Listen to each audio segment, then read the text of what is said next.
Captain America, Civil War. We see Bucky Barnes, Sebastian Stan, frozen.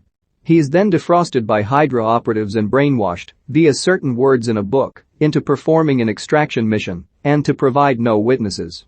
We then see him crash a car, and see that it is all super soldier serum. The Secretary of State Thaddeus Thunderbolt Ross, William Hurt, then summons the Avengers to a meeting. He calls the Avengers dangerous heroes who ignore sovereign borders and seem unconcerned by damage caused. He then says that, while many people call them heroes, others call them merely vigilantes. Footage of the Avengers' escapades of destruction are then shown to them before Ross pulls out why he is there. The government has had enough. Via the Sokovia Accords, 117 countries of the United Nations want to make the Avengers government-owned. Should they refuse, they would be forced to retire. Back to the Avengers, they are debating the Accords.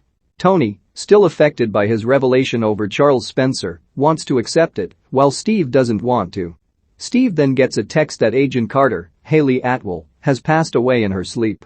We then cut to Sharon and Steve talking about the attack. They find out that Bucky is allegedly responsible for the bombing. We then go back to Vienna and see Natasha talking to Cheadle.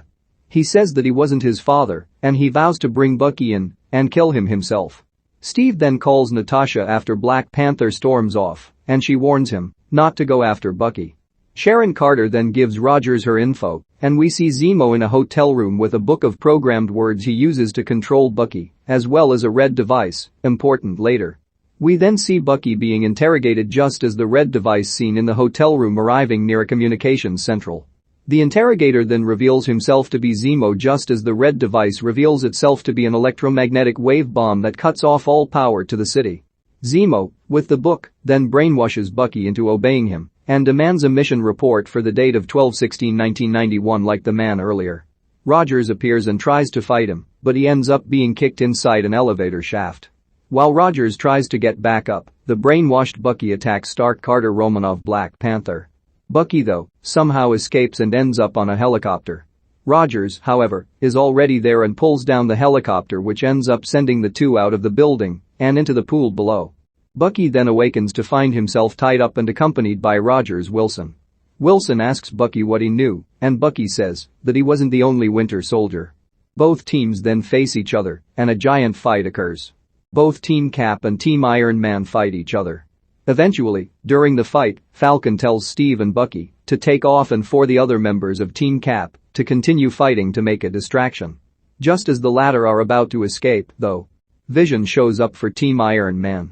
After a much longer fight, one of which includes Ant-Man getting giant, Vision sinks air control towers, and Bucky Steve make it in just in time. They are, however, met by Black Widow.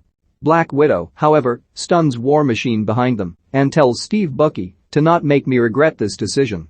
When questioned, she replies, "I said I'd help you find them, not catch them."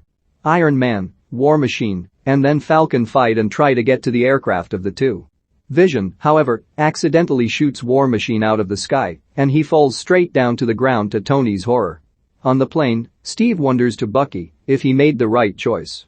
On the ground, War Machine is now paralyzed and Tony argues with Natasha and says that she should be imprisoned for not following the Accords. She then quips, "Are you incapable of letting your ego go for one goddamn second?" Tony then decides to take off all by himself on a helicopter. On the chopper, he finds out about Zemo and finds out about the deception in Vienna with the interrogator. Meanwhile, Zemo enters and finds numerous frozen soldiers. Tony then arrives at a base and sees all the other members of Team Cap imprisoned. When talking to Falcon, Tony admits he was wrong and wants to find Rogers to help him. He then lies to Secretary Ross about just returning to the compound, but he's actually going to Rogers. Unbeknownst to Tony, however, Black Panther is following him. At the place, Bucky and Steve find Tony and make up as now they know he knows about Zemo's deception. The three explore, while Black Panther lurks amongst their shadows. When arriving in the chamber, however, all the soldiers are dead, killed by Zemo. Zemo then reveals his plan and plays the actual case file of December 16, 1991. It was Tony's parents who were killed in the 1991 mission after Bucky crashes their car. In anger, Tony tries to kill Bucky and the trio get into a big fight. Outside, Zemo reveals that he did the whole thing to ruin the Avengers. He had lost his entire family due to their damage in Sokovia and wanted revenge. Before trying to kill himself, however, he is stopped by Black Panther, who admits he no longer wants revenge and pities him, but still captures Zemo. Inside, Captain America and Iron Man continue fighting, with the latter trying to kill Bucky. Eventually, Cap gains the upper hand and stabs his shield inside Toniker piece at his center. Tony then yells at him that his father made that shield and that he wasn't worthy. In response, Cap leaves his shield and walks away with Bucky. Later, we then see Rhodes slowly going through physical therapy with Tony helping him. An exoskeleton allows the paralyzed Rhodes to move. A FedEx delivery man, Stan Lee's cameo, then appears and gives Tony a letter from Cap.